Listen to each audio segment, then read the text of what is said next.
श्री कृष्ण श्री कृष्ण श्री कृष्ण। गुरुर्ब्रह्मा गुरुर्विष्णुः गुरुर्देवो महेश्वरः गुरुः साक्षात् परब्रह्म तस्मै श्री गुरवे नमः। तस्मै श्री गुरवे नमः।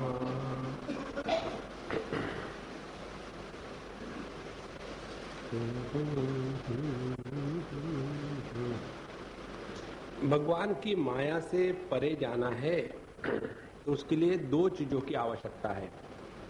एक तो चीज ये है कि अपने विचारों को सुधारें, और किस प्रकार से विचारों को सुधारें। हम इस दुनिया में आज तक जो कुछ किए हैं उसके बारे में एक बार फिर से उसका मूल्यांकन करें। Let us re-evaluate our own past. तो उसमें हमको पता चलेगा कि हमने जहां जहां सुख प्राप्ति का प्रयत्न किया है सुख तो मिला नहीं, और जहां जहां दुख के निवृत्ति का प्रयत्न किया है तो दुख और बढ़ गया। देखो, और इसीलिए दुनिया से सुख की प्राप्ति ये केवल कल्पना मात्र है। उसके पास आगे बात बताइए, जो इस दुनिया की बात है वही दूसरे दुनिया की बात है। हम स्वर्ग में जाएंगे इत्यादि करेंगे तो वहां भी वही चक्कर है। अब ये विचार करने के बाद फिर हमको अपने जीवन में मार्गदर्शक की आवश्यकता है। तस्मात् गुरुं प्रपद्येत जिज्ञासुः श्रेय उत्तमम् शाब्दे परे च निष्णातं ब्रह्मणि उपशमाश्रयम्। तो जीवन में मार्गदर्शक की आवश्यकता है, और जीवन के मार्गदर्शक को गुरु कहते हैं। और वो कैसा हो? शाब्दे परे च निष्णातम, जो शास्त्रों का अध्ययन किया हुआ हो, तत्व में जिसकी निष्ठा हो, और जो इस दुनियादारी में फंसा ना हो। तीन बातें बताएं। ऐसे ही गुरु महाराज हमको योग्य दिशा निर्देशन करेंगे, बाकी के हमको इस्तेमाल करेंगे। अच्छा, फिर क्या होगा आगे? तत्र भागवतान धर्मान शिक्षेत गुरुवात्मदैवतः अमाजयानुवृत्त्यायैहि तुष्येदात्मात्मदो हरिः। उसके पश्चात ये जो जिज्ञासु है अपने गुरु के प्रति उसकी परमात्मा बुद्धि होनी चाहिए, और उतना ही प्रेम जितना अपने आप से होता है। ये दो चीजें आवश्यक है, प्रेम और परमात्मा बुद्धि। प्रेम ही केवल हो और परमात्मा बुद्धि ना हो तो हम उस प्रेम का विपर्य कर सकते हैं, प्रेम की आसक्ति हो सकती है। इसीलिए प्रेम के साथ परमात्मा बुद्धि गुरु के प्रति होवे, और अमायया अनुवृत्त्यायैहि, उसके बाद मन में किसी प्रकार का छल कपट ना हो। जिसके हृदय में छल कपट है वो व्यक्ति दूसरे को नहीं धोखा देता, अपने आप को ही धोखा देता है। तो निष्कपट भाव से उनकी सेवा करें, और भागवत धर्म की शिक्षा जो है किस प्रकार से साधना करनी चाहिए वो उसको प्राप्त कर ले, और इसी के द्वारा भगवान सर्वात्मा जो है हमको प्रसन्न होते हैं। अब क्या साधना करनी है? साधना का क्रम बताते हैं। सर्वतो मानसो संगम आदौ संगम च साधुषु दयां मैत्रीं प्रश्रयं च भूतेष्वध्वा यथोचितम। सबसे पहली साधना है कि जगत में हम जो आसक्त हुए हैं, अपने बीबी बच्चे पति पत्नी और घर गृहस्थी सगे संबंधी, अब इनमें उलझना बंद हो कर दो। इनसे उलझ करके भगवान राम से लेकर के कोई सुखी नहीं हुआ। इसीलिए सबसे बढ़िया बात है, जहां तक आवश्यक है वहां तक ठीक है, उसके बाद बिल्कुल नहीं। जितना है बहुत हो गया। क्योंकि हम इस जगत में जो आए हैं अपने उद्धार के लिए आए हैं और हमको अपने मन को प्रभु के चरणों में लगाया है। तो मन को प्रभु के चरणों में लगाना हो और वो मन यदि अनेक स्थानों पर बंधा हुआ हो आसक्ति के कारण, तो वो मन प्रभु के चरणों में नहीं लग सकता। इसीलिए इन सब से सर्वतो मानसो असंगम आदौ, सबसे पहले सबसे अपना आसक्ति को हटा ले और उसके बाद संगम च साधुषु, फिर सज्जनों के साथ रहना प्रारंभ कर दे। अब सज्जन कौन कौन है तो बता दे, जो भगवान के भक्त है, सभी प्राणी जड़ चेतन, इन सब के साथ दोस्ती और नम्रता, दया, निष्कपट भाव, ऐसा व्यवहार प्रारंभ कर दे। देखो, कल परसों मुझे किसने पूछा था, याद में किसने पूछा, बड़ा अच्छा प्रश्न पूछा था कि महाराज हमारे मन से द्वेष और जो घृणा है वो निकलती नहीं किसी के प्रति, क्या करे।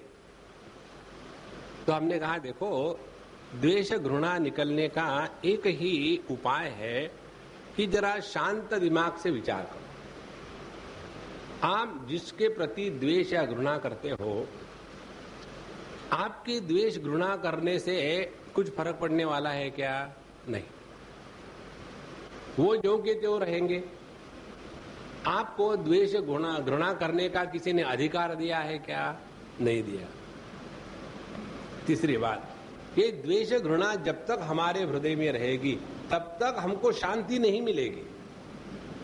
तो यदि हम बनिया हो, यदि हम अपने जीवन में वणिक वृत्ति से जीते हैं, हमेशा भगवान का नाम लेने से क्या मिलेगा? ये जो वणिक वृत्ति है उससे यदि हम जीते तो कोई बुरी बात नहीं। अब ये विचार करो, जब घृणा हमारे हृदय में होती है तो उसका प्रभाव किस पर है? जिसके हृदय में घृणा है उसी पर है। तो ये तो अपने ही भलाई के लिए है कि हम अपने मन में किसी के प्रति दुर्भावना ना रखें और सबके साथ प्रेम का व्यवहार करें। It is in our own interest. ऐसा करने से धीरे धीरे हमारा मन जो है एकदम शांत और पवित्र होने लग जाता है। इसके लिए एक टेक्निक है, भगवान के सामने खड़ा होकर के जो हम मांगते हैं दुनिया भर की चीजें, वो सब मांगना बंद कर दो। अब मुझे बताओ, आप सब लोग तो भगवान के भगत हो, नहीं तो यहाँ क्यों आते? तो भगवान के सामने जाकर के कभी ऐसा मांगा है क्या कि हे भगवान मेरे अंतःकरण को शुद्ध कर दो, बहुत गंदगी आ गई, अब मैं तंग आ गया हूं इस गंदगी से, मेरे से मेरा अंतःकरण शुद्ध नहीं होता, उसमें जितनी घृणा, ईर्ष्या, काम, क्रोध, लोभ, मोह है, अब वो मेरे से नहीं साफ होती। भगवान अब आप ही पधारो और इनको साफ कर दो। कभी मांगा है भगवान? और यदि हमने भगवान से मांगा है और उसके बाद भी यदि नहीं हुआ तो झूठ मूठ का मांगा है। देखो, हम शिरडी बाबा के पास जाते हैं, जब वो बुलाते हैं तब। तो एक बार हम जब गए, हमारे साथ मंडली थी, तो मंडली के लोगों ने पूछा कि स्वामी जी आप भगवान से, बाबा से क्या मांगते हो? हमने कहा हम दोनों के बीच में आपको थोड़ी बताएंगे। बोले नहीं नहीं नहीं, हमको बताओ तो सही, क्योंकि हमको मालूम है हम क्या मांगते हैं।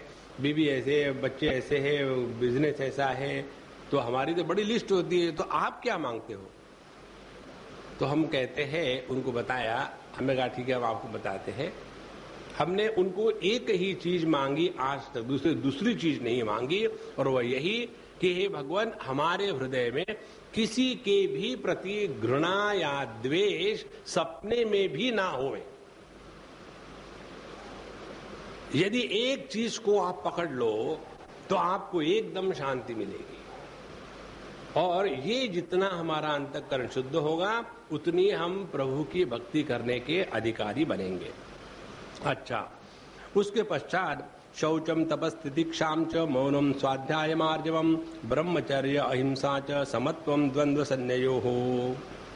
अब यहाँ पवित्रता की, जिसको यम नियम कहते हैं पातंजल योग दर्शन में, यहाँ दूसरे शब्दों में कहा है पहले अपने देह को पवित्र रखने का अभ्यास करें। रोज कम से कम 1.5-2 बार नहाना ही चाहिए। ऐसे नहीं कि हफ्ते हफ्ते। एक बार हम कही थे, बहुत अच्छी लड़की कहो या अम्मा कहो, बहुत अच्छी, और किसी कार्य में हम थे, सिंसियरली डेडिकेटेड भी चल रहा। तो हमने उनको अलग से बुलाया। हमने कहा, भाई देखो, हम तुमको एक प्रश्न पूछेंगे, बुरा मत मानना। क्या? तुम पिछले बार कब नहाई थी? तो बोले, साहब जी मैं भी झूठ नहीं बोलूंगी, 1 हफ्ता हो गया। देह से जैसे द्रौपदी के सुगंध आती थी, वैसे दुर्गंध आती है। देखो, भगवान का भक्त का मतलब ये नहीं कि कैसे ही रहे। तो देह का पावित्र्य, उसके बाद मन का पावित्र्य। मन का पावित्र्य होता है जब मन में छल कपट नहीं होता, तब मन पवित्र है। भगवान रामचंद्र जी कहते हैं रामचरितमानस में, मुझे छल कपट छिद्र नहीं भावा, मुझे ये चीजें अच्छी नहीं लगती। तो जो चीजें भगवान को अच्छी नहीं लगती वही हमारे हृदय में हो, तो वो कैसे आएंगे? तो अपने मन को छल कपट के त्याग से पवित्र करना है, और उसके बाद जीवन अनुष्ठानमय होवे। देखो, जब कोई भी बात हम अनुष्ठान से करते हैं तो उसके लिए कमिटेड होते हैं और उसके प्रति समर्पित होते हैं। जैसे हम लोग यहाँ जो भागवत कथा कर रहे हैं, इसमें हमारे सुरेश नारंग जी महाराज वो अनुष्ठित है, समर्पित है। उसके बाद आप सभी लोग जो आकर के नित्य नियम से पूरा साल भर का दे करके कि ये समय हमको कहीं नहीं जाना, तो ये जो आपका आना है ये अनुष्ठान है, नित्य है, तब जाकर के ये हो रहा है। तो जहां हमारे जीवन में कुछ उपलब्धि करनी है, करानी है, तो ऐसे नहीं जब टाइम मिलेगा तो भगवान का नाम लेंगे, टाइम नहीं मिलेगा, आपको टाइम निकालना पड़ेगा। तो जीवन जब अनुष्ठानमय होता है तब हम धर्म का अनुसरण कर रहे हैं। धर्म ये नहीं कि यदि मौका मिलेगा तो भगवान का नाम लेंगे, वो धर्म नहीं है, वो अनुष्ठान नहीं है, वो टाइम पास है। इसलिए अपने जीवन में धर्म का अनुष्ठान अनुष्ठानात्मक रीति से ही होना चाहिए। और इससे क्या होता है, जब जीवन में हम अनुष्ठान लेते हैं तो व्यक्ति की सहन शक्ति बढ़ जाती है। जब कोई नियम से काम करना शुरू करो तो विघ्न बहुत आएंगे, और जहां विघ्न आना शुरू हो गए वहां पता चलेगा कि हमारी क्या स्थिति है। क्या जीवन में कष्ट परेशानियां आने के बाद हम अपने व्रत को त्याग देते हैं कि उसके प्रति समर्पित और हो जाते हैं। 3 प्रकार के लोगों का वर्णन भर्तृहरि जी ने किया है। एक प्रकार के लोग वो है, वो असफलता की कल्पना करके कोई कार्य प्रारंभ ही नहीं करते, सबसे घटिया। हम आपको बता रहे थे ना, एक सज्जन को कहीं हमको जाना था ब्रेकफास्ट के लिए सुबह, और फिर हमारा प्रोग्राम चेंज हो गया। तो हमने इसको बताया, भाई इनको फोन करके बता दो कि हम ब्रेकफास्ट को नहीं आ पाएंगे क्योंकि कल हम सुबह सुबह जा रहे हैं बाहर, क्षमस्व, और फिर बाद में देखते कब आ सकते आपके यहाँ। फोन उठाया, स्वामी जी कल नहीं आ सकते, बिजी है। नहीं, तो हमने कहा ये क्यों नहीं बताते हो कि आज शाम को आप फ्री है क्या, हम आप आ सकते हैं क्या? तो हमें जी वो कैसा कहेंगे ऐसा, हाँ उनका कुछ और काम होगा या कोई और आने वाले होंगे या उनको ठीक नहीं होगा। हमने कहा उनके दृष्टि से विचार करने को आपको उन्होंने वकील के रूप में अपॉइंट किया है क्या? नहीं, तो क्यों ऐसा विचार करते हो? तो स्वामी जी क्या करो, उन्हें फोन लगाओ, मैं बोलता हूं। जब मैंने कहा तो बड़े खुश। हमने कहा देखो, दिस इज हाउ हम अपने जीवन में गलतियां करते हैं। दूसरा आदमी ये सोचेगा, ऐसी कल्पना करके ही अपने में भेद निर्माण शुरू हो जाते हैं। ऐसे लगता है उसको गुस्सा आ गया, उसको गुस्सा नहीं आया, गुस्सा आने के लिए उसको अच्छे विषय है, तुम पर कौन गुस्सा करेगा? एक दिन कहां की बात है, एक व्यक्ति आने के बाद, स्वामी जी माफ करना मुझे, मैंने बहुत गलती करी है, क्षमस्व, पहले आप कहो माफ कर दिया करके। तो हमने कहा देखो मैं तुमको पहचानता तक नहीं, तो तुमने कुछ किया या नहीं किया, I don't even recognise that. नहीं स्वामी जी, मैंने आपको ऐसा चिट्ठी लिखी थी और आपने मुझे समझाया था, फिर आपने दूसरी बार मैंने फिर दूसरी बार चिट्ठी लिखी थी और सीधा उल्टा आपको लिखा था और फिर आपने उसके बारे में बताया। अब मुझे पश्चाताप हो रहा है कि मैंने आपको ऐसा क्यों लिखा। हमने कहा देखो जब मैं डिलीट करता हूं ना, तुमको भी डिलीट किया है, कुछ नहीं, एकदम साइबर स्पेस एम्प्टी है, उसमें कुछ नहीं बचा।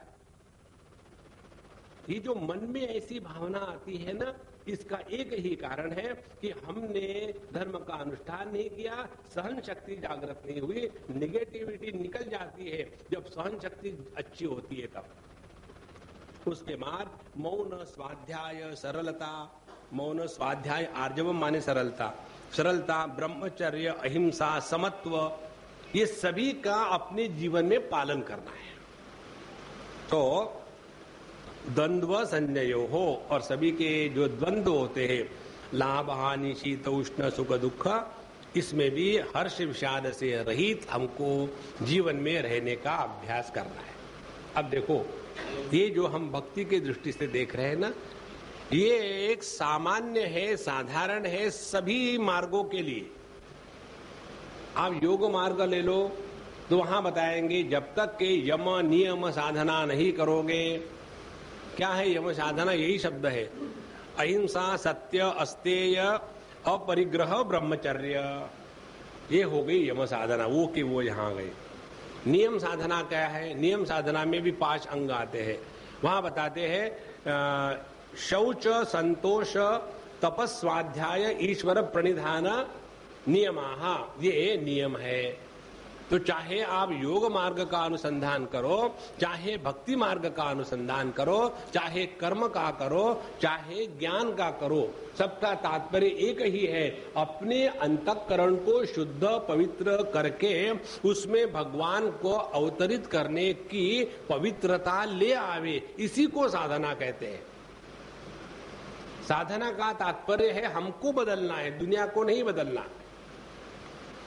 और यदि हम बदले तो कैसे पता चलेगा, एक ही इसका नापदंड है, भगवान ने 12वें अध्याय में भगवद गीता के बताया है, इसको जरा ठीक से समझ लेना। क्या है वो, यस्मान्नो द्विजते लोकः लोकान्नो द्विजते च यः, हमारे कारण दूसरे परेशान नहीं होते और हम दूसरों के कारण परेशान नहीं होते। जब हम दूसरे के कारण परेशान नहीं होते तो हमारी सहनशीलता की साधना चल रही है, और जब हमारे कारण दूसरे परेशान नहीं होते तो उस समय हमारे अंदर में बहुत विधेयात्मक पॉजिटिव परिवर्तन आ रहा है। पॉजिटिव परिवर्तन क्या है, 1-2 बातें सीख ले फिर आगे जाए। देखो इस जगत में प्रत्येक व्यक्ति अपने भविष्य के बारे में चिंतित रहता है, प्रत्येक व्यक्ति। और यदि हम किसी से वार्तालाप करें, किसी के पास जावे, तो यदि हम अपनी ही डींग हाँकते रहे, अपने ही भूत को ले आवे, तो जगत में हमारे भूत के बारे में किसको इंटरेस्ट है, किसी को नहीं। प्रत्येक व्यक्ति अपने भविष्य के बारे में चिंतित है। उनके सामने जाकर के हम अपने भूत को ले आवे तो लोग हमसे भागना शुरू करते, देखो 1857 आ गया, वही पुरानी बातें पुरानी, हु वांट्स टू नो। और ऐसे जो लोग होते हैं ना अपने भूत पे फंसे हुए, वो महात्माओं के पास जाएंगे तो भी वही प्रश्न पूछेंगे, आपके बाप कहाँ है, आपके माँ क्या है, कितने माँ बाप थे, कितने बाप थे, व्हाट इज द नीड। कोई आवश्यकता नहीं किसी के बारे में कोई भी जानने की, तब जाकर के हमारा मन प्रभु में लगेगा। दूसरी बात, एक तो अपने बारे में, दूसरी बात जहां हमारी आवश्यकता नहीं हो वहां व्यक्ति ने नहीं जाना चाहिए। सरल सरल गणित है। ये प्रसंग आता है रामचरितमानस में। सती जी को पता चला कि उनके पिताजी के घर में कोई फंक्शन है। सभी के सभी देवताएं बिल्कुल सज धज के अपने अपने विमानों में जा रहे थे। हर एक के पास एक एक हेलीकॉप्टर था, जा रहे हैं। और हमारी सती मैया और भोले बाबा बैठे हुए, फकीर, दोनों फकीर। तो उन्होंने कहा कि देखो मेरे पिताजी क्या ऐसा ऐसा है तो मुझे जाना है।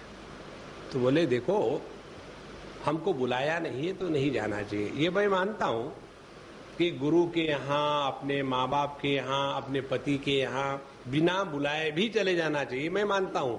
लेकिन फिर भी नियम एक है, जहां आप अपेक्षित नहीं है वहां कभी नहीं जाना चाहिए। कितनी महत्व की बात है। लेकिन ये बात पत्नी माने पति की, माने सती माने शिवजी की बात, तो आगे कहानी बढ़ेगी कैसे?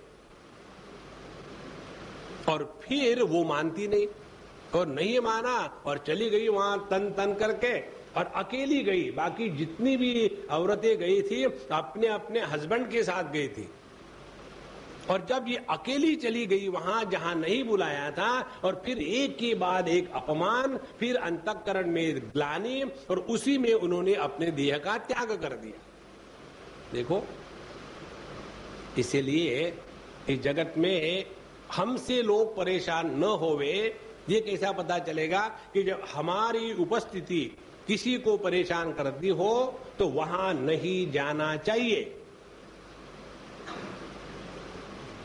यस्मान्नो द्विजते लोकः लोकान्नो द्विजते जयः। अब तीसरी बात, हमसे लोग कैसे परेशान रहते हैं? जब हम किसी के जीवन में अनावश्यक दखल लेते हैं। हमको किसी के बारे में कुछ भी जानने की कोई आवश्यकता नहीं। एक बार एक लड़की ने मुझे पूछा, बोले स्वामी जी हम आपको कितने सालों से जानते हैं, लेकिन आपने मुझे एक बार भी नहीं पूछा कि तुम कहाँ की हो, कौन हो, माता पिता कहाँ है, शादीशुदा हो कि नहीं हो, एक बार भी नहीं पूछा। हमने कहा देखो मेरे पास बहुत कम मेमोरी है, उस मेमोरी में मैं अनावश्यक डाटा रख दूं तो ब्लॉक हो जाएगी। इसीलिए किसी के बारे में कुछ चक्कर ही मत रखो। देखो कैसा मन शांत पवित्र रहेगा। और ऐसा जो मन है जिसमें किसी को लेकर के विक्षेप नहीं आते, अनेक प्रकार के विचार नहीं आते, ऐसा जो शांत मन वाला व्यक्ति है उसके अगल बगल में एक मैग्नेटिक सर्कल तैयार हो जाता है। और ऐसे व्यक्ति को सभी चाहते हैं। इसीलिए जब अपने अंतःकरण में भयानक विक्षेप है तो उन विक्षेपों का प्रभाव अगल बगल के लोगों पर होता है और इसीलिए वो हमसे भागते हैं। तो अपने हृदय में यह शौच, तप, तितिक्षा, मौन, स्वाध्याय, आर्जवम, ब्रह्मचर्य, अहिंसा, समत्वम इत्यादि सबसे उपरत करके ठीक से अंतःकरण को शुद्ध करना है। उसके बाद सर्वत्र आत्मेश्वरान वीक्षा कैवल्यमनिकेतताम। सभी देश में, काल में, वस्तु में, परिस्थिति में घुमा फिरा करके भगवान को खींच के ले आओ। ये एक सिंपल टेक्निक है, लेकिन ये मैकेनिकली नहीं होना चाहिए। मैकेनिकली जब हो जाता है तो क्या होता है, जैसे वो पब्लिकेशंस मिलती है ना मार्केट में, 1001 जोक्स, 199 एप्लीकेशन लेटर्स और इतने इतने प्रेम पत्र अनेक मार्केट में मिलते हैं। उसी प्रकार से मुझे लगता है किसी ने लिखा होगा अमुक अमुक भगवान की प्रार्थना है, त्वमेव माता च पिता त्वमेव, त्वमेव बंधुश्च सखा त्वमेव, उसका एक अर्थ दिमाग में नहीं आता। उसी प्रकार से केवल मैकेनिकली स्वामी जी महाराज आपके आशीर्वाद से, भगवान की कृपा से, उनके चरण कमल के रस से, उनके पानी से, उनके धुएं से, उनके बीड़ी से सब कुछ ठीक हो गया। देखो, it should not become mechanical, it should mean. तो सभी देश काल वस्तु व्यक्ति में परमात्मा के उपलब्धि का अभ्यास, जहां हमने परमात्मा के उपलब्धि का अभ्यास किया, उस समय हमारे मन से ये जो निगेटिविटी है वो हमेशा के लिए निकल जाएगी। बुरे विचार आने के बाद वो पकड़ तब लेते हैं कि जब उस क्षण के लिए हमने भगवान के अस्तित्व का तिरस्कार किया है। एक क्षण के लिए देखो, काम क्रोध इत्यादि जो है ना, इसका आवेग एक क्षण भर के लिए आता है, और उस आवेग में आने के बाद व्यक्ति ये भूल जाता है कि परमात्मा की उपलब्धि चारों तरफ है। आपको याद होगा, अजामिल के प्रसंग में बताया था कि वो यमदूतों ने बताया था, मनुष्य के देह में प्रत्येक इंद्रिय के एक एक अधिष्ठातृ देवता है। आंखों में है, नाक में है, कान में है, रसना में है, जिह्वा में है, कंठ में है, हृदय में है, हाथों में, पैर में, पेट में, हर जगह एक एक देवता का निवास है। और ये लोग कौन है?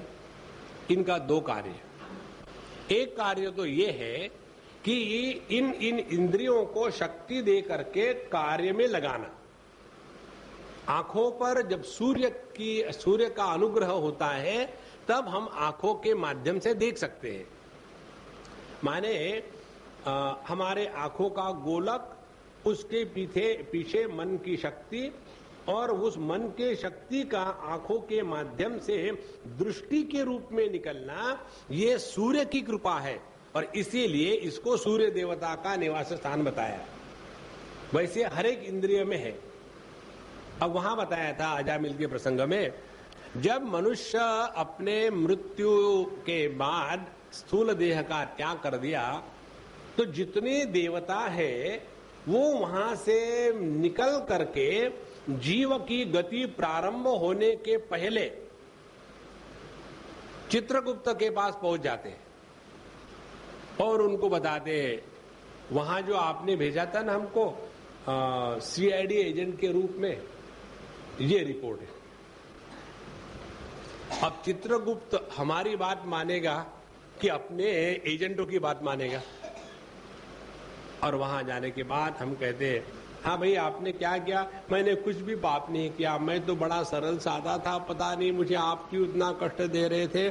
मैंने किसी को चीट नहीं किया, मैंने किसी को झूठ नहीं बोला, मैंने किसी को मारा नहीं, मैंने किसी पर अत्याचार नहीं किए, मैं तो अत्यंत सादा सुदा पवित्र जीवन जीता रहा, कुछ काम नहीं किया, सिर्फ खा के सोता रहा। आपका बयान।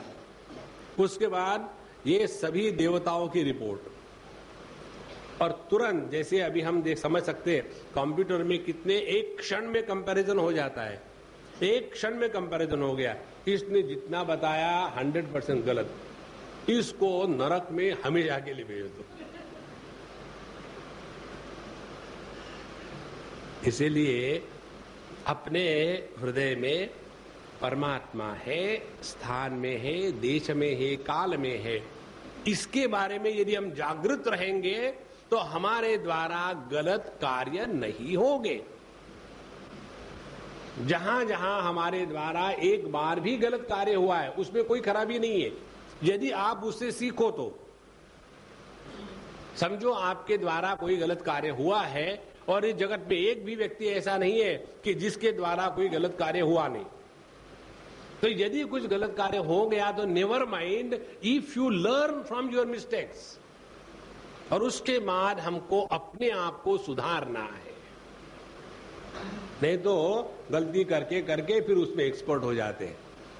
जैसे कोई व्यक्ति पहले बार जब क्राइम करता है, किसी का खून कर दिया, तो उसको बड़ा डर लगता है, फिर दूसरा खून कर दिया तो उतना डर कम हो जाता है, तीसरा खून किया तो और डर कम हो जाता है, चौथा खून वो निडर होकर के करता है, पांचवें खून के बाद वो कहता है मैंने इतने लोगों को मार के रखा है। तो भगवान बुद्ध के जीवन में एक कहानी आती है ना, अंगुलीमाल की, ऐसा व्यक्ति का जीवन हो जाता है।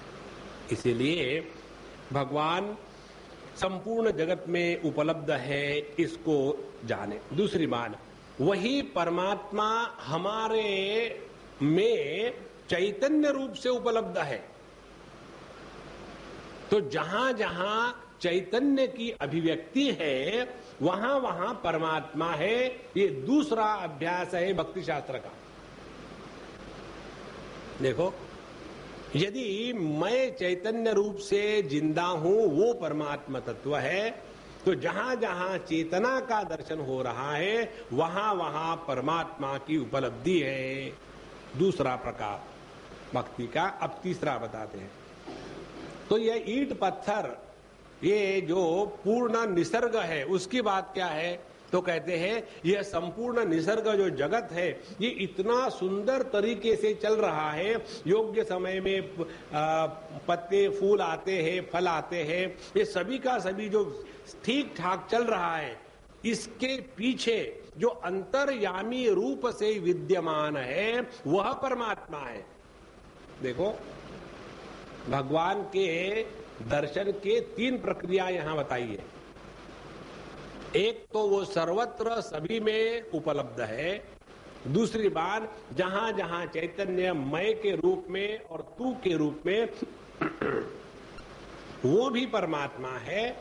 और तीसरा ये कि यह भगवान एक भी स्थान में नहीं है, ऐसा नहीं हो सकता, क्योंकि वही सबका अंतर्यामी रूप से नियंत्रण कर रहे हैं। तो ये होने के पश्चात भक्त ने हमेशा एकांत सेवन का अभ्यास करना चाहिए। एकांत सेवन का अभ्यास करने से हमको पता चलता है कि हमारे मन में भगवान कितने % है और दुनिया कितने % है। देखो, हम जो भी कुछ करते हैं ना दुनिया में या घर में, वो केवल एक चीज के लिए करते हैं। वो क्या चीज है? अपने आप से दूर भागने के लिए। हम खाने में इंटरेस्ट लेते हैं अपने आप से दूर भागने के लिए, क्योंकि अंदर में रस नहीं है तो बाहर रस ढूंढते हैं। हम शब्दों में भागते हैं क्योंकि शांति में डर लगता है।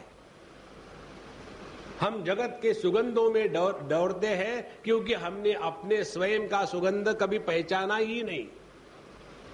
तो जो भी हमारी प्रवृत्ति निवृत्ति है उसका एक ही तात्पर्य है, हम अपने आप से भाग रहे हैं।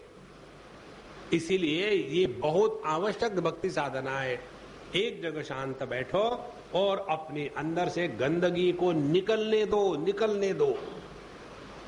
समझो आपको बहुत बड़ा फोड़ा हो गया है, इतना सारा, उसमें दुनिया भर का पस इकट्ठा हो गया, तो आप क्या कहेंगे? नहीं, पस इकट्ठा रहने दो, अच्छा लगता है।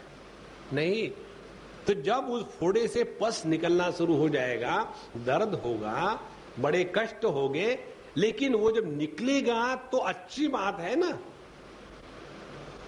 उसी प्रकार से अपने मन के पस को निकालने के ऑपरेशन को कहते हैं एकांत सेवन। अकेले में बैठो और अपने मन को देखने का प्रारंभ कर दो। अकेले में बैठ करके चिंतन में शुरू करो, उसने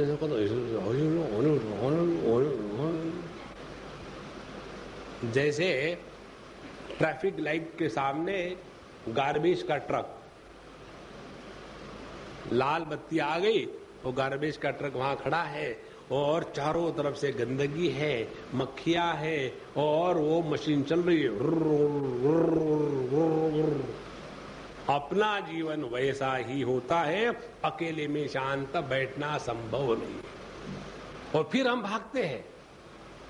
कई लोग ऐसा कहते हैं, स्वामी जी जब हम स्पिरिचुअल नहीं थे, एक ने कहा स्वामी जी जब तक हम इस लाइन में नहीं थे तब तक ठीक थे। इस लाइन में आ गए, बड़ा परेशानी शुरू हो गई। हमने कहा भगवान को लाइन वाले लोग अच्छे नहीं लगते। तो परेशानी क्या शुरू हो गई, जब हम शांत बैठते बहुत बुरे बुरे विचार आते हैं। तो अभी तक नहीं आते थे, अभी तक समय कहां था, अभी तक तो हम अपने से भाग रहे थे। देखो, यदि आप अपने कपड़े धोगी ही नहीं तो उसमें मैल है समझ में नहीं आएगा। और एक बार उसको धोने के लिए पानी में, नदी में डुबोया और उसके बाद साबुन लगाया और थोड़ा ठक ठक ठक शुरू कर दिया, और जब उसमें से मैला निकलता है तो बुरा लगता है क्या? अरे अरे मैल जा रहा है। उसमें तो अच्छा होता, अरे बाप रे इतना मैला था इसमें, मुझे मालूम ही नहीं। तो फिर उसको फिर हम और रगड़ेंगे और धोएंगे, और एकदम जब उसमें से मैल निकलना बंद हो जाएगा, हाँ अब कपड़ा साफ हो गया। इसी प्रकार से जो ध्यान की या एकांत सेवन की प्रक्रिया है उसमें यही करना है। देखो अपने अंदर में कितनी दुनिया भरी हुई है, काम, क्रोध, लोभ, मोह, मद, मात्सर्य, घृणा, ईर्ष्या, फ्रस्ट्रेशन, डिप्रेशन, ये सभी का सभी अंदर है, बाहर कहीं नहीं है। एकांत सेवन ये भक्ति का बहुत बड़ा अंग है। हमेशा हमेशा दौड़ भाग करके भागते मत रहो, एकांत सेवन करना है। उसके पश्चात कहते कि व्यक्ति को हमेशा साफ सुथरा रहना चाहिए। देखो ये भगवान के भक्ति के लक्षण है, साफ सुथरा रहना बहुत आवश्यक है। हम किसी की टीका टिप्पणी नहीं करते, लेकिन कई जगह जाते हैं, भगवान के मंदिर में कहो, किचन में कहो, तो देख करके ऐसे लगता है कि ये लोग इतने अच्छे हैं, लेकिन ये अभी क्लिक क्यों नहीं होता कि कितनी गंदगी है यहां। जैसे वो जो होती है ना कढ़ाई, कल मैं किसके यहां गया था, डायरेक्टली किचन में गया है, तो कढ़ाई रखी हुई थी, और तो मैंने कढ़ाई देख करके उस अम्मा की तारीफ करी। मेरा मम्मा बहुत मजा आ गया। किस चीज की? हमने कहा इतनी साफ कढ़ाई केवल सिनेमा में ही दिखा सकते हैं। नॉर्मली कढ़ाई माने एकदम निग्रो ब्रांड, उसको कभी जब से खरीद के लाया है कभी धोया ही नहीं। राम राम, काले कलर की कढ़ाई नहीं होती, वो होती है सफेद कलर की। लेकिन धीरे धीरे धीरे धीरे अनेक जन्मों के संस्कार तो स्वच्छता बहुत आवश्यक है। उसी प्रकार से भगवान को जो सामने दीपक लगाते हैं, उस दीपक का देखो कैसा शक्ल है। और जो प्लास्टिक की बोतल है 28 नक्षत्रों की तरह से वही रखिए, तो खाली होगी, फेंको उसको। इतना गंदगा चारों तरफ से। भगवान के भगवान की भक्ति की साधना का तात्पर्य है साफ सुथरा रहे, बहुत आवश्यक है।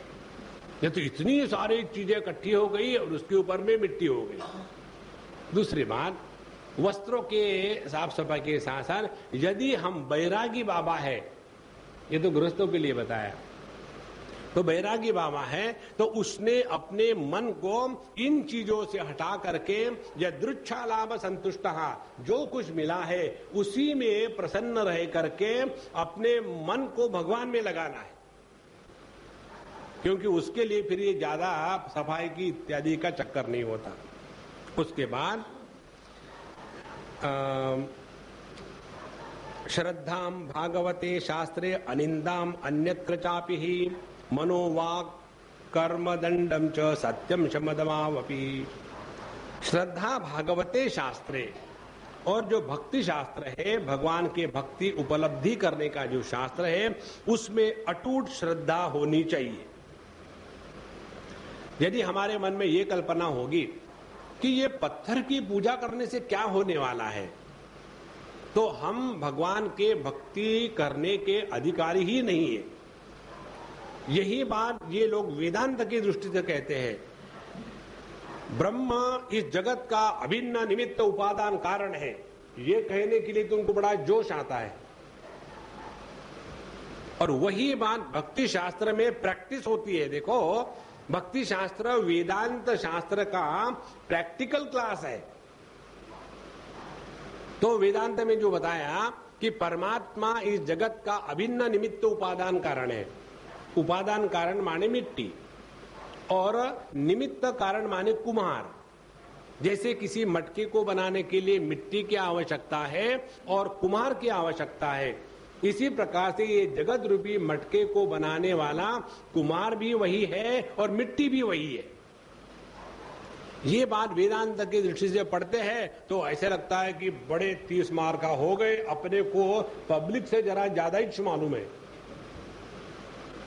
और यही बात भक्ति शास्त्र में बताते हैं कि जिस विग्रह की आप पूजा कर रहे हो वो पत्थर नहीं है, वो साक्षात चैतन्य है। देखो, जिस भक्ति के प्रभाव से जब जड़त्व में भी चैतन्य का प्रकाश जागृत हो जाता है, तभी हृदय में भक्ति जागृत हो गई है। देखो, भगवान के भक्ति करने वाले जो है, भगवान की पूजा अर्चना का, विग्रह का जो सम्मान करने वाले हैं, वो ये कभी कल्पना नहीं करते कि हम मार्बल के स्टैच्यू की तरफ देख रहे हैं। वो ये कभी कल्पना नहीं करते कि हम एक पीतल के स्टैच्यू की तरफ देख रहे हैं। उनके लिए तो वह साक्षात चैतन्यमय है। हम अभी मालसर गए थे, वहां सत्यनारायण जी का मंदिर, वहां एक महीना रहे। वहां भगवान की पूजा इतनी प्रेम से होती है कि जिसकी कोई हद नहीं। और वहां के जो पुजारी है अत्यंत सादे सरल, हार्डली कुछ खाते पीते, बोलते तो बहुत कम है। और हर बार जब वो भगवान के उस गर्भगृह में प्रवेश करेंगे तो जाने के पहले नॉक करते हैं और उसके बाद प्रवेश करेंगे। ऐसे नहीं कि फटाक से आ गए, वहां भगवान विराजमान है। जब उनको भगवान को नहलाना है या पानी पिलाना है, वो एकदम देखते हैं टेम्परेचर ठीक है कि नहीं, ज्यादा ठंडा तो नहीं, ज्यादा गर्म तो नहीं। भगवान को जो भोग है वो ऐसा नहीं कि फ्रेश फ्रॉम द फ्रिज, रोज का रोज सुबह शाम का अलग खाना बनता है और वही भगवान को अर्पित किया जाता है। और वो खाना भगवान को भोग लगाने के पहले टेस्ट नहीं करते, कैसा है, नमक कम है, लगा करके भगवान अब ठीक है। नहीं, जो वस्तु भगवान को अर्पित की जाती है उसका भोग नहीं किया जाता। धीरे धीरे धीरे अपने हृदय में ये भाव पक्का हो जाता है कि जिस विग्रह की मैं इतने सालों से पूजा कर रहा था, अब वह साक्षात चैतन्यमय है। ध्यान से सुनना, अपने हृदय में जब हम भगवान की आराधना करते हैं, मानस पूजा करते हैं, तो उसमें भगवान अपने हृदय में जो है वह भगवान की मूर्ति नहीं है, वह भगवान का चैतन्य विग्रह है। समझो आप भगवान कृष्ण के भगत हो और अपने हृदय में भगवान के पूजा का प्रसंग करना है, तो शांत बैठे हैं और वहां भगवान पधार गए हैं। तो भगवान आने के बाद ऐसे नहीं कि आकर के खड़े हो गए स्टैचू के जैसे। हाँ, भगवान चलते चलते आए और चारों तरफ बड़ा सुंदर वातावरण है। जमुना जी का जल बह रहा है, अनेक प्रकार की गाय है, पशु है, पक्षी है, बाकी ग्वाल बाल है, मंद मंद पवन बह रहा है, उनके पीताम्बर को हिला रहा है। ये सब का सब जब चैतन्य विग्रह हमारे हृदय में जब हमारे द्वारा कल्पित होगा तो धीरे धीरे हमारे मन का चैतन्यीकरण हो जाएगा। देखो, जिस मन के चंचलता में परमात्मा अवतरित होते हैं, वह मन की चंचलता चैतन्य होती है, वो जड़ नहीं होती। ये अभ्यास धीरे धीरे धीरे धीरे हमको करना है। और इसलिए श्रद्धाम भागवते शास्त्रे, भागवत शास्त्र में जो जो बताया है उसमें श्रद्धा के द्वारा आगे बढ़ना है। ये कल्पना नहीं करना है गलत कि पता नहीं इसमें जो बताया, कभी किसी को भगवान का दर्शन हुआ भी है। यदि हम इस संदेह के साथ इस क्षेत्र में प्रवेश करेंगे तो क्या नतीजा निकलेगा? नतीजा ये निकलेगा चाहे किसी को भगवान के दर्शन हुए या ना हुए, एक गारंटी है, आपको कभी नहीं होगी, क्योंकि आपके मन में संदेह है। जो व्यक्ति संदेह से जो भी कार्य करता है उसको कभी सफलता नहीं मिलती। इसीलिए यो यश श्रद्धा स एव सहा, अपने हृदय में श्रद्धा के द्वारा इस भक्ति के मार्ग पर चल पड़े। और दूसरी बात हम आपको बताते हैं, कई बार बताए हैं, श्रद्धा हमेशा अंधी होती है। इस चक्कर में मत पड़ना। अंधश्रद्धा निर्मूलन समिति, ये जिस अंधश्रद्धा का निर्मूलन करने वाले किसके बल पर? अपने बुद्धि पर उनकी श्रद्धा है। तो श्रद्धा के सिवा हमारा अस्तित्व संभव ही नहीं। जैसे हम किसी डॉक्टर के पास जाते हैं तो हमारी डॉक्टर पर श्रद्धा होती है, इसीलिए जाते हैं। यदि आपको पता हो कि ये डॉक्टर गले के साथ साथ जेब भी काट लेता है तो हम थोड़ी जाएंगे उसके पास। तो जब किसी डॉक्टर के पास जाते श्रद्धा होती है, मालूम तो कुछ नहीं उसके बारे में, लेकिन श्रद्धा होती है। उसी प्रकार से हमारे शास्त्र जो बताते हैं बात, वो किस प्रकार से सत्य है, ऐसा जो बुद्धि का विधेयात्मक माने क्रिएटिव जो प्रयत्न है, उसको श्रद्धा कहते हैं। श्रद्धा भागवते शास्त्रे, इसी को लेकर के भगवान शंकराचार्य जी ने अपने विवेक चूड़ामणि में श्रद्धा की परिभाषा दी है। शास्त्रस्य गुरुवाक्यस्य सत्य बुद्ध्यावधारणा सा श्रद्धा कथिता सद्भिः यया वस्तु उपलभ्यते। शास्त्रों में जो कहा है, गुरु महात्माओं ने जो कहा है, वो किस प्रकार से सत्य है, ये समझने के प्रयत्न को श्रद्धा कहते हैं। और इसी के द्वारा परमात्मा की उपलब्धि होती है। इसलिए भागवते शास्त्रे श्रद्धा और अनिंदाम अन्यत्र अपिच, देखो ये बात सभी वैष्णवों को जानने योग्य है। अनिंदा, किसी की भी निंदा करने का हमको कोई अधिकार नहीं। देखो, फिर कोई किसी भी धर्म को स्वीकार करता हो, किसी भी देवता की पूजा करता हो, किसी की निंदा करने का अधिकार भगवान के भक्त को नहीं है। हमको कोई लेना देना नहीं किसी से। यदि हमको कोई चीज अच्छी लगती नहीं तो चुप हो जाओ, लेकिन निंदा करने से अपने मुख को कड़वा नहीं करना चाहिए। निंदा के बारे में हम आपको एक बार बता चुके हैं।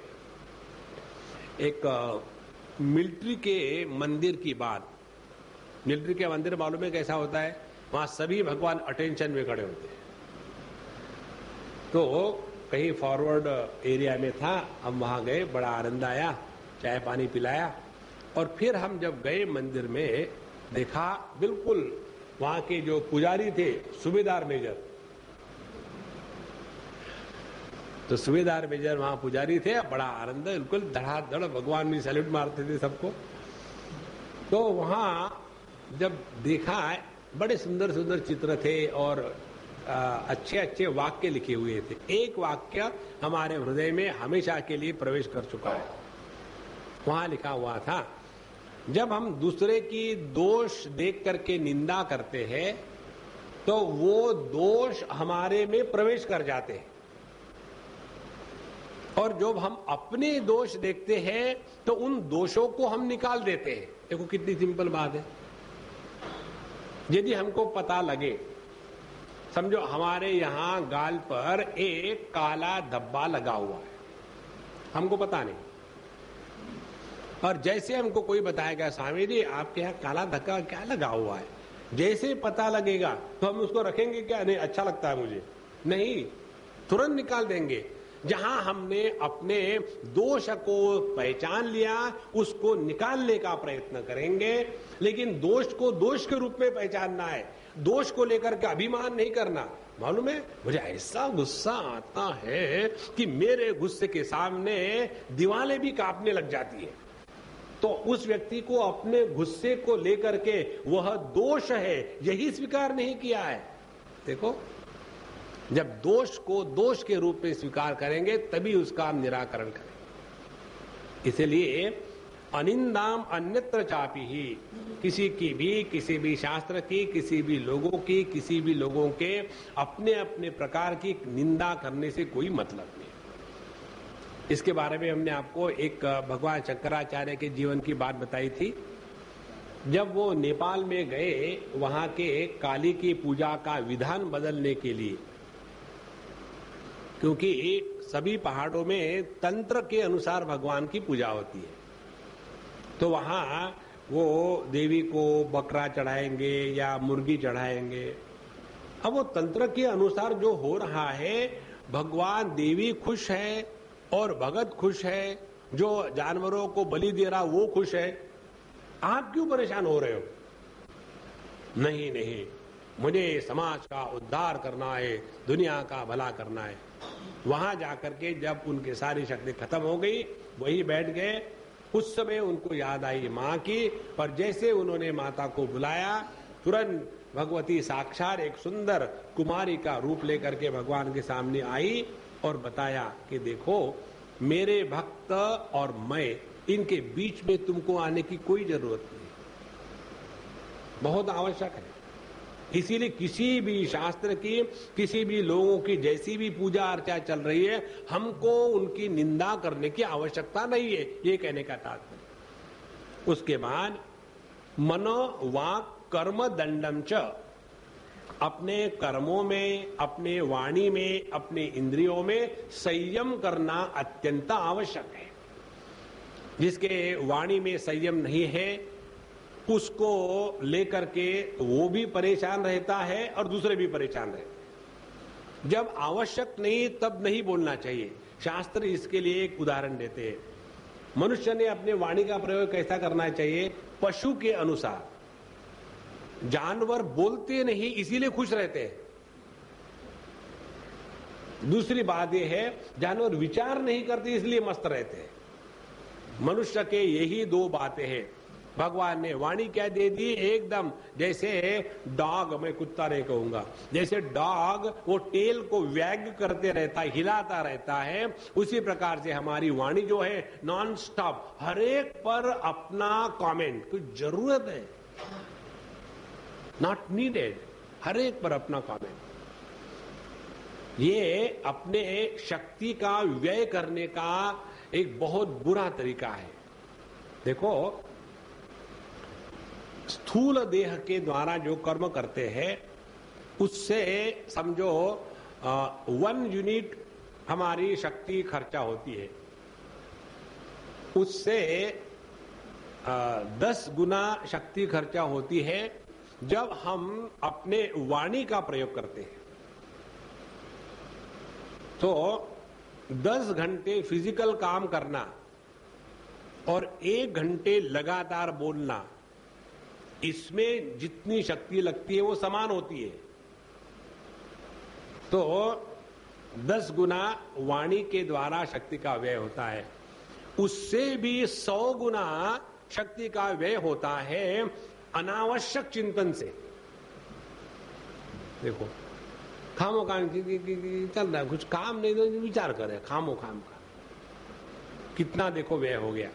और उससे भी ज्यादा व्यय होता है तत्व के चिंतन में जब हम लगते हैं। अब देखो, यदि हमको अपने मन को तत्व चिंतन में लगाना है तो कितनी एनर्जी चाहिए, और वो एनर्जी यदि हम अपने इस जगत में, भोग में, बोलने में, विचार करने में, चिंता करने में नष्ट कर देंगे, तो ऐसा जो वीकलिंग होगा वो तत्व चिंतन करने के क्षमता ही नहीं रखता। इसलिए यदि आपको तत्व चिंतन, देखो कई लोगों को क्षमता नहीं होती, कारण क्या है? उन्होंने अपने जो शक्ति है इसका अनावश्यक बातों में व्यय कर दिया है। तो तत्व चिंतन के लिए बैठो तो उसमें ट्रिमेंडस शक्ति की आवश्यकता है। इसीलिए कर्मों का संयम, बोलने का संयम, इंद्रियों का संयम और सत्यम शम दमौ अपि, और अपने इंद्रियों का संयम, दम और मन का संयम, शम, इसको भी हमेशा करना चाहिए।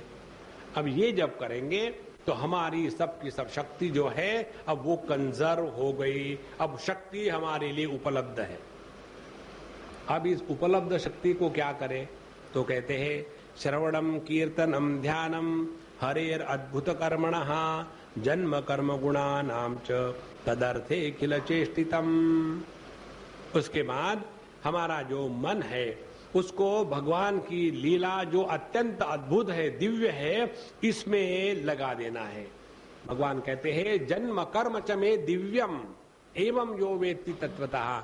भगवान के कर्म, भगवान की लीलाएं, उनका जन्म सभी का सभी दिव्य है और उन्हीं का श्रवण कीर्तन ध्यान करते रहना चाहिए। और अपने तदर्थे अखिल चेष्टितम, हम अपने देह के द्वारा जितनी भी चेष्टाएं प्रयत्न करते हैं वो सभी के सभी भगवान के लिए ही करें और किसके लिए नहीं। देखो कितनी सरल बात बताई है। ये नहीं बताया ये करो, यद्यत कर्म करोमि तत्तद अखिलम शंभो तवाराधना, यत् करोषि यदश्नासि यज्जुहोषि ददासि यत् तपस्यसि कौन्तेय तत्कुरुष्व मदर्पणम सर्वधर्मान परित्यज्य माम एकम शरणम व्रज। देखो सभी के सभी विचार अल्टीमेटली उसी एक चीज पर चले जाते हैं। वेदे रामायणे चैव पुराणे भारते तथा आदावन्ते च मध्ये च हरिः सर्वत्र गीयते। वेद, रामायण, पुराण, महाभारत सभी के सभी में क्या लिखा है? आदौ अंते मध्य, प्रारंभ में, अंत में, मध्य में केवल एक ही बात करी है, हरिः सर्वत्र गीयते, केवल भगवान के ही गुणगान चल रहे हैं। इस प्रकार से अपने मन को हमेशा भगवान की इस लीला में इत्यादियों में लगावे। अब इसके लिए हम आपको एक टेक्निक बताते हैं। जैसे अभी हम लोग भागवत का अध्ययन कर रहे हैं, तो अपने जीवन में एक एक ग्रंथ पकड़ लो, योग वासिष्ठ को पूरा करो, वो होने के बाद विष्णु पुराण है, शिव पुराण है, सूत संहिता है, उसके बाद मार्कंडेय पुराण है, उसके बाद स्कंद पुराण है। इतना हमारे देश में आध्यात्मिक लिटरेचर उपलब्ध है कि उसका अध्ययन करते रहो करते रहो करते रहो, पता भी नहीं चलेगा कि कब मर गए। देखो, अरे वह मर गया, मालूम ही नहीं। इतना आनंद रहेगा। मन को प्रभु में लगाओ। ऐसे नहीं बड़े मुश्किल से एक ही पुस्तक है, अब उसको कितने बार पढ़े? हाँ, या जितना चाहिए, लाइब्रेरी है। और उसके साथ साथ साधु संतों का लिटरेचर, उसकी तो कोई हद नहीं है, कोई भी भाषा में चले जाओ। इस प्रकार से अपने मन को भगवान की लीला कीर्तन में लगा दो। उसकी बात है तप जप तम वृत्त प्रियम दारान सुतान गृहान प्राणान यत्परस्मै निवेदनम। तो अपने जीवन में यज्ञ, दान, तप, जप, सदाचार का पालन, पुत्र, स्त्री, पुरुष, घर, अपना जीवन, प्राण, जो भी कुछ हमको अच्छा लगता हो वो सभी का सभी भगवान के चरणों में निवेदित करना चाहिए। जो अच्छा लगता हो, अंडरलाइन। आपको यदि आपकी बीवी अच्छी नहीं लगती हो तो भगवान उसको स्वीकार नहीं करेंगे। भगवान इसको उठा लो। भगवान बोले नहीं, मैंने क्या बताया था, जो तुमको अच्छा लगता हो उसको मैं लेने को तैयार हूं। तो पहले अपने बीवी से प्रेम करो। देखो, यदि हमारे हृदय में प्रेम जागृत हो जाएगा ना, तो उसका आनंद अवर्णनीय है। और उस अवर्णनीय आनंद को ही कहते हैं परमात्मा की उपलब्धि। एक सज्जन ने हमको पत्र लिखा, कहते Swami ji, I want to know, have you seen God like I am seeing you on TV? देखा तो नहीं मुझे पर्सनली। तो हम कल्पना करते हैं भगवान की प्राप्ति ऐसी होनी चाहिए। यहां स्पष्ट उदाहरण है। सभी का सभी भगवान को अर्पण करें, माने भगवान के लिए करें। तो यज्ञ करना है, यज्ञार्थात कर्मणोन्यत्र लोकोयम कर्म बंधनः तदर्थम कर्म कौन्तेय मुक्त संग समाचर। जो कर्म यज्ञ के लिए होता है उससे बंधन नहीं होता, और यज्ञ का तात्पर्य है भगवान विष्णु। तो जो भी यज्ञ है, दान है, तपस है, जप है, सदाचार का पालन है, जो जो हम प्रेम से करते हैं वो सभी का सभी भगवान के लिए करें, उनके चरणों में निवेदित कर दे।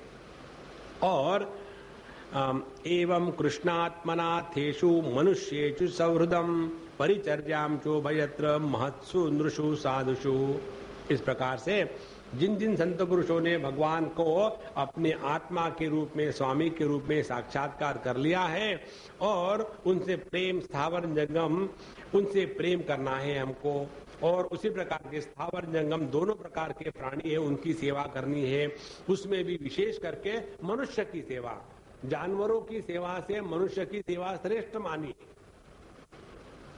देखो, यदि एक सोल्जर मरता है और यदि एक प्राइम मिनिस्टर मरता है तो हम यही कहेंगे ना कि प्राइम मिनिस्टर के मरने से देश की ज्यादा हानि हुई। उसी प्रकार से जानवरों के प्रति प्रेम जरूर होवे, लेकिन सेवा करने का यदि आपको ऑप्शन है कि दो में से एक की सेवा कर सकते हो तो मनुष्य की सेवा करो। घर में कुत्ते रख करके कुछ नहीं होता। पता नहीं ये जो कुत्ता फिलॉसफी है ये पाश्चात्य देशों से अपने घरों में आई है। अपने यहां देखो, अपने देश की संस्कृति के अनुसार घरों में गाय रहती है, उसकी सेवा होती है, और कुत्ते को भी खाना खिलाया जाता है। इस प्रकार से सबको जगत में रहने का स्वातंत्र्य है। ऐसे नहीं कि animals should be only in the farms, they should not come in the civilised people. अभी हम वहां गए थे बिदर में, तो ये जो ऐसे कोई खेती हो कि जहां कुछ सब्जी उग रही हो, तो अपने यहाँ कंपाउंड होता है ताकि जानवर जाकर के उसको खाए नहीं। तो वो अंग्रेज आया, उसको बड़ी हंसी लगी। बोले आपका इंडिया बड़ा विचित्र है। तो क्या विचित्र है? बोले यहाँ कंपाउंड इसलिए लगाते हैं कि जानवर फार्म के अंदर में नहीं जाए। बोले हमारे देश में वो कंपाउंड इसलिए लगाते हैं कि जानवर फार्म से रास्ते पर नहीं आए। देखो उसकी दृष्टि देखो कैसी। और फिर हम एक कुत्ते को खरीद के लाएंगे और उसी कुत्ते को भी उसका जीवन नहीं जीने देंगे। All the pets are sterilised in the western world. They don't allow them to live their life, they want to live their own life. और फिर कहेंगे कि I love my dog so much after castration, allow him to leave, allow him to breed. उसको तो नहीं करने देंगे क्योंकि वो अपने को करना है ना, इसलिए। देखो यह प्राणियों की सेवा नहीं है। तो प्राणियों की सेवा से बढ़कर के मनुष्य की सेवा है, और मनुष्य में भी बढ़कर के जो परोपकारी सज्जन है उनकी सेवा श्रेष्ठ है। और उससे भी श्रेष्ठ सेवा है जो भगवान के भक्त है, जो भगवान के भक्त साधु संत, इनकी सेवा करना यह भागवत धर्म है। देखो जब हम भगवान के भक्तों की सेवा करेंगे तब हमारे हृदय में भगवान के प्रति प्रेम जागृत होगा, अन्यथा नहीं। तो परिचर्याम चो भयत्र महत्सु नृषु साधुषु परस्परानुकथनम पावनम भगवद्यशः मितो रतिर्मितस्तुष्टि निवृत्तिर्मित आत्मनः। उसके बाद इकट्ठे होकर के भगवान के ही बारे में एक दूसरे से बात करें, साधु संतों के चरित्र की बात करें, अपने भगवान के साथ जो अच्छे अच्छे अनुभव है उसकी बात करें, और इस प्रकार से अपने आप में संतुष्ट रह करके सबके साथ प्रेम से रहे। ये जीवन की जो प्रणाली है जिसमें कंपटीशन और द्वेष का अभाव है, यही भक्त के जीवन का सौंदर्य है। यदि हम अपने आप को भगवान में बांध के रखते हैं और अन्य संप्रदाय के लोगों के प्रति हमारे मन में द्वेष घृणा होती है, तो हम भगवान के भक्त नहीं है, भगत है, अपभ्रंश है। भक्त और भगत, इन दोनों शब्दों में यही फर्क है। कहना एक ही चाहते हैं, लेकिन एक योग्य है और एक अपभ्रंश है। इसी प्रकार से जो भगवान के भक्त है उनके मन में किसी के भी प्रति ईर्ष्या, द्वेष या किसी प्रकार की कंपटीशन नहीं होती। और इस प्रकार से भक्ति का अनुष्ठान करते करते धीरे धीरे एकदम हृदय में भक्ति इतनी जागृत हो जाती है कि भगवान के स्मरण मात्र से एकदम हृदय पिघलने लग जाता है। देखो, एक हमारे मित्र है, बड़े अच्छे भगवान के भगत है, वेदांत के भी बहुत अच्छे अध्ययन किए हुए, वो प्रवचन वगैरह नहीं करते और उनका जो स्वभाव है बालवत है, हमारी ही उम्र के हो गए या बड़े हो गए, एकदम बालवत है। और उनको सिनेमा देखने का बड़ा शौक है। तो उनको किसी ने एक वीसीआर दे दिया और एक छोटा सा उनके पास मॉनिटर है और वो उस मॉनिटर को, वीसीआर को ऐसा रखते हैं कि भगवान का विग्रह है, बिल्कुल सजा के शांति से शुद्ध रखते हैं। और नई जो भी फिल्में हो, फिल्में ला करके पुरानी फिल्में वो लगाते हैं और ऐसा देखते हैं। और देखते देखते जहां कुछ प्रसंग आया तो इतने फूट के रोते हैं, इतने फूट के रोते हैं, मानो उनको ही वो हो रहा है। तो जब उनकी बात हमको किसी ने कहा, स्वामी जी पता नहीं वो महात्मा कैसे सिनेमा देख के रोते हैं। हमने कहा देखो, और ये भक्ति की प्रैक्टिस,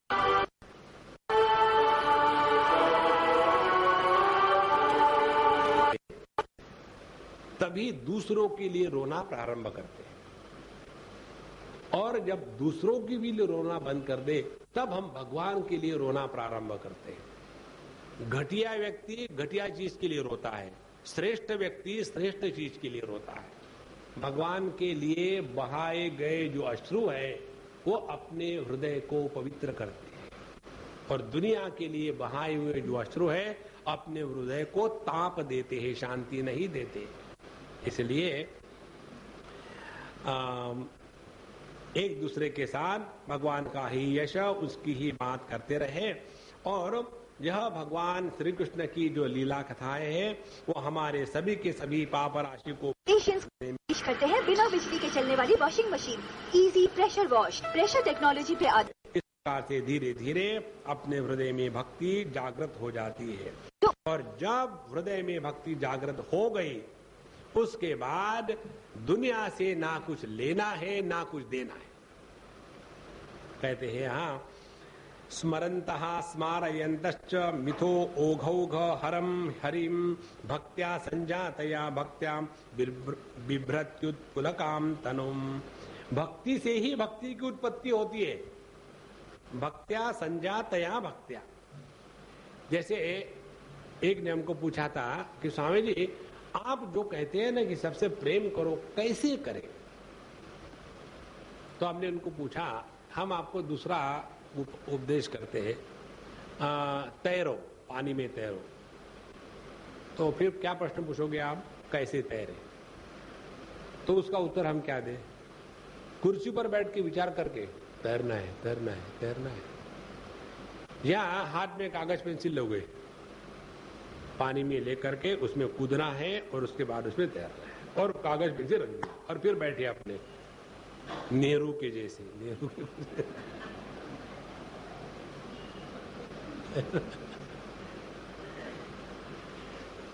उससे तैरना नहीं आएगा। तैरना है तो तैरना तैर के ही सीखा जाता है। यदि भगवान की भक्ति करनी है, प्रेम करना है, तो प्रेम करने के द्वारा ही सीखा जाता है।